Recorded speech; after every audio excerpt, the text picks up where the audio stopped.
All right, I think we're live.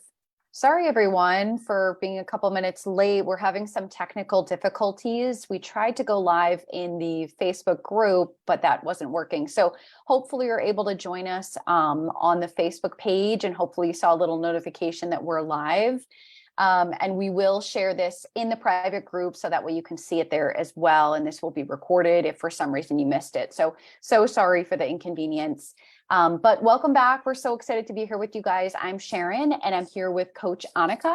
And as you can see, we have a special guest with us tonight. We've got Coach Vera. She is back and we are so excited to have her joining us tonight. So excited to have her rejoining the coach team. So Vera, I'll turn it over to you if you want to say hi to the community and introduce yourself a little bit. I'm thrilled to be here. Thank you so much, Sharon. It's great to be here with you and Annika. I'm thrilled to be back. Those of you that might have had previous experience with me being your coach or a substitute coach in the past, it's great to be back in front of you and hopefully see some familiar faces in some coaching groups pretty soon. But I'm very happy to be back on, which is such an ultimate in healthcare team, especially being able to deliver something like this. Facebook Live just feels like coming home again. To HMR. So I'm thrilled to be here. And a little bit about my background. If you haven't gotten to know me as a coach yet, I've been with the HMR program for actually just over a year before the temporary closure. And now here I am back again. Background very similar to fellow health coaches, psychology and public health, which has found a neat home in this service that we get to provide. So Sharon, Annika, I'm thrilled to be here with you today. I'm going to be, pardon me if I'm looking around, because I'm going to be making sure that I can greet people as they're coming on and having this little technical difficulty. So if I'm looking up and down, I'm still very much present. Very happy to be here. Thanks, Sharon. Awesome. Thanks so much, Vera. We're super excited to have you here. And as Vera said, she's going to be in the comment section. So as you're joining, comment, say hi, let us know where you're joining from, and give Coach Vera a nice big welcome. So she'll be kind of checking in. We'll check in a few minutes to see who's joining us. All right, guys, thanks for being here tonight. We're gonna dive right into tonight's support session. And this week's focus is how to stay on track with your diet or your overall health and weight loss goals with the challenges of family dinners. So if you're celebrating Easter or Passover this week, you may need to begin planning how you're going to approach gatherings where there might be a lot of tempting higher calorie foods around. But even if you don't have a challenge this week, it's just really important to have these strategies in your back pocket so that you can use them in the future to navigate family dinners, holidays, get-togethers as they come up. So we'll want to hear from you guys in the comments below. So again, be ready to share strategies that help you stay on track with your diet and your goals during family dinners and gatherings. Yeah, and before we kind of dive into our support session, Vera, I know we had that technical difficulty, so we may not have a ton of people joining, but is there anyone that you see joining us? I am trying to pull up Facebook on my desktop, full disclosure, because my phone is giving me the spinning wheel, but bear with me just a second. Okay. I'm happy to greet people as they're coming on. And Awesome. We appreciate you bearing with this real-time technical difficulty. It's real life. This is what happens. That's okay. We'll check back in a few minutes and see who's joining us. Hopefully we've got some people here. Yes. All right. So let's just dive right in. So the first thing that we'll kind of share is like a tip when you're dealing with family dinners, trying to stay on the diet, social gatherings, is first to get your head in the right headspace, get in the right mindset. If you're in phase one, know that this is not forever. And the closer that you stick to the diet, the quicker you're going to get to your goal, the quicker you can transition to phase two, have a little bit more flexibility. So this isn't forever. This is really time limited. But like I said, the closer you can stick with it, the quicker you can get to that weight loss goal, and you can, reach the goal that you set as you started.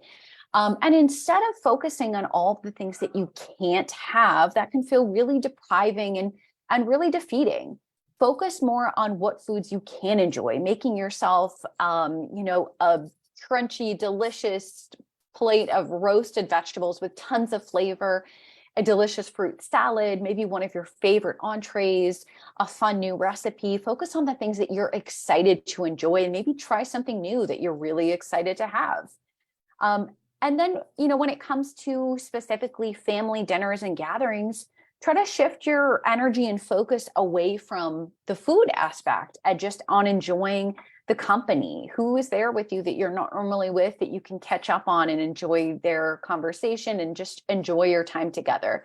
It can be difficult, but if you try to start off with that mindset, it can help get through some of those challenging situations.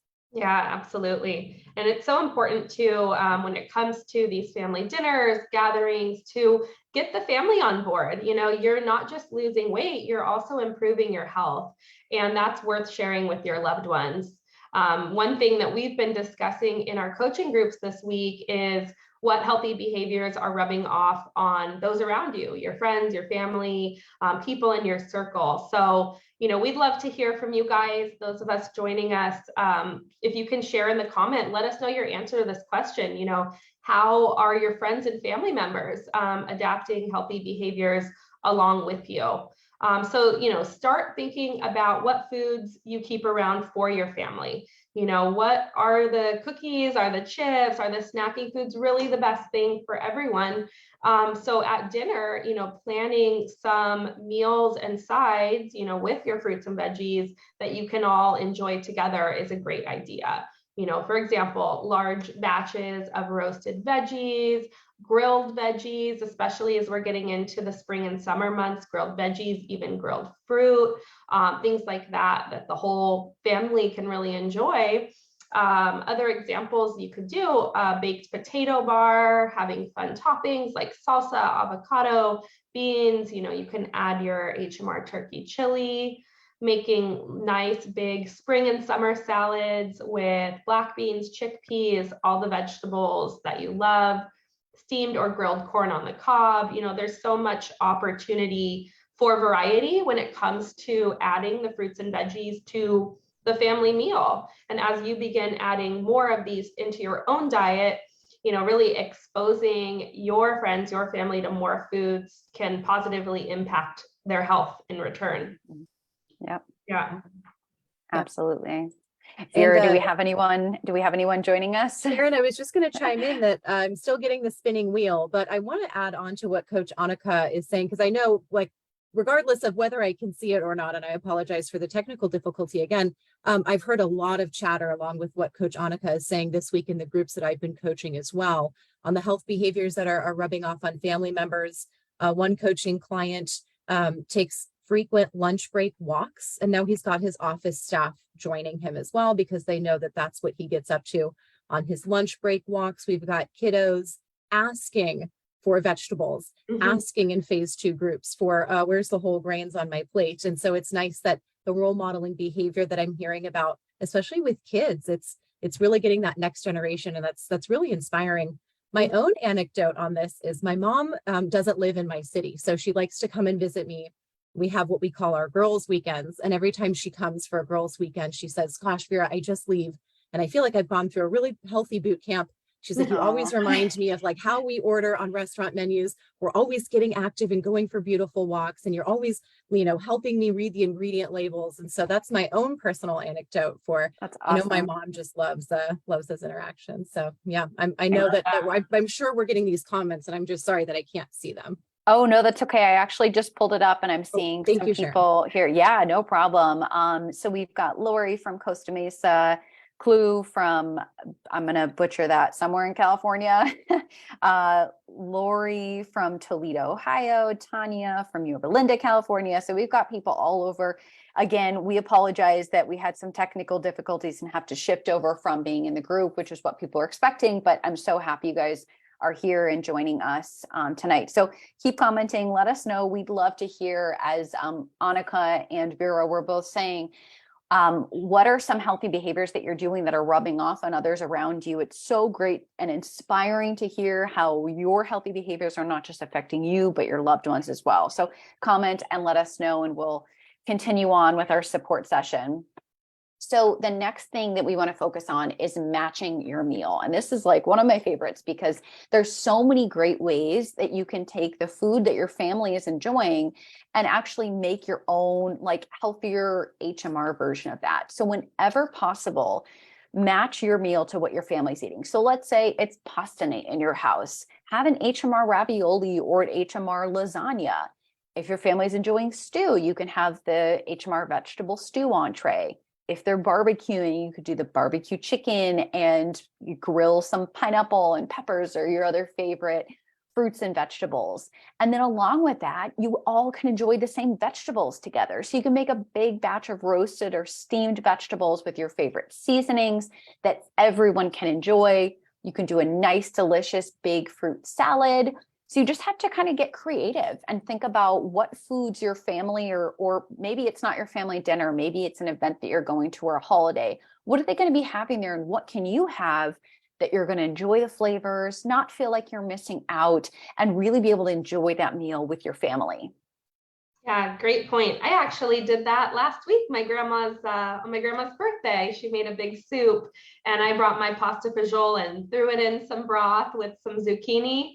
And it was, similar to what everybody else was eating, but it was my own meal. So it's great when you can prepare those foods that so closely match what others are eating. Yep. Another thing that you want to take into consideration when you're preparing for a family gathering, a dinner, something to kind of take the edge off. If you're the one that cooks for everyone, you want to implement some strategies that are going to have you avoid those bites, licks, and tastes that can so easily and sometimes mindlessly come in when we're preparing food. So one really great strategy, of course, is to have a shake before or while you're preparing food, something sitting right there that you can sip on. Same thing with vegetables or fruit. Again, have them chopped up, cleaned right there on the counter so that you can munch while you're cooking. And that way you're not only keeping yourself full, but you're avoiding those mindless bites that we can do without even thinking about it.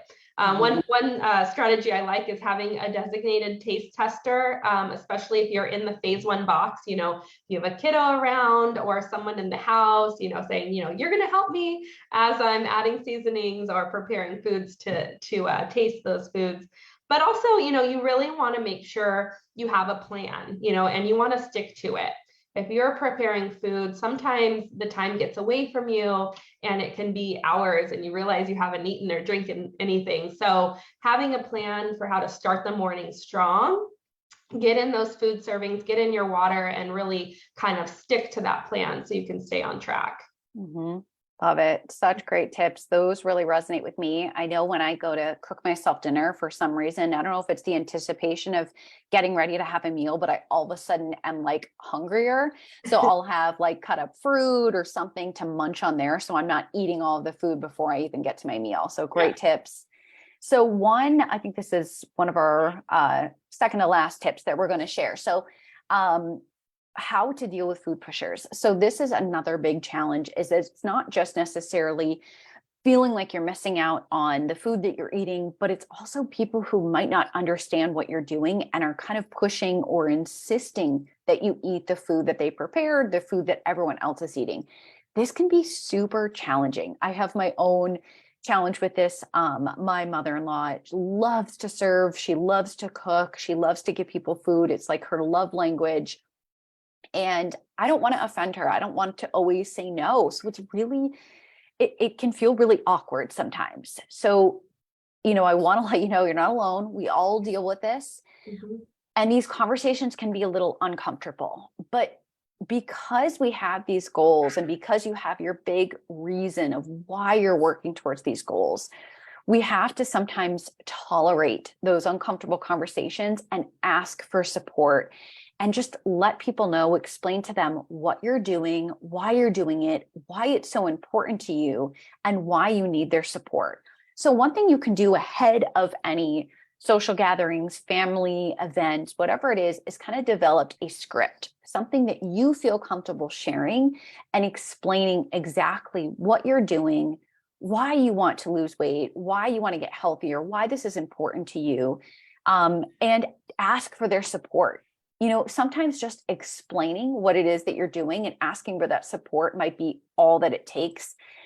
And sometimes it's not. So when it's not, we kindly just have to say, no, thank you, and maybe change the subject. But you just really have to know that you have to advocate for yourself, because These challenges will not go away, but they'll get easier the more that you learn how to navigate them. It'll become just automatic. So developing, like I said, that kind of script and what you'll tell people and why you're asking for their support and just really advocating for yourself can make it a little bit easier. And I know it's still going to be challenging, but hopefully that does make it a little bit easier and you get a little support and accountability from your loved ones.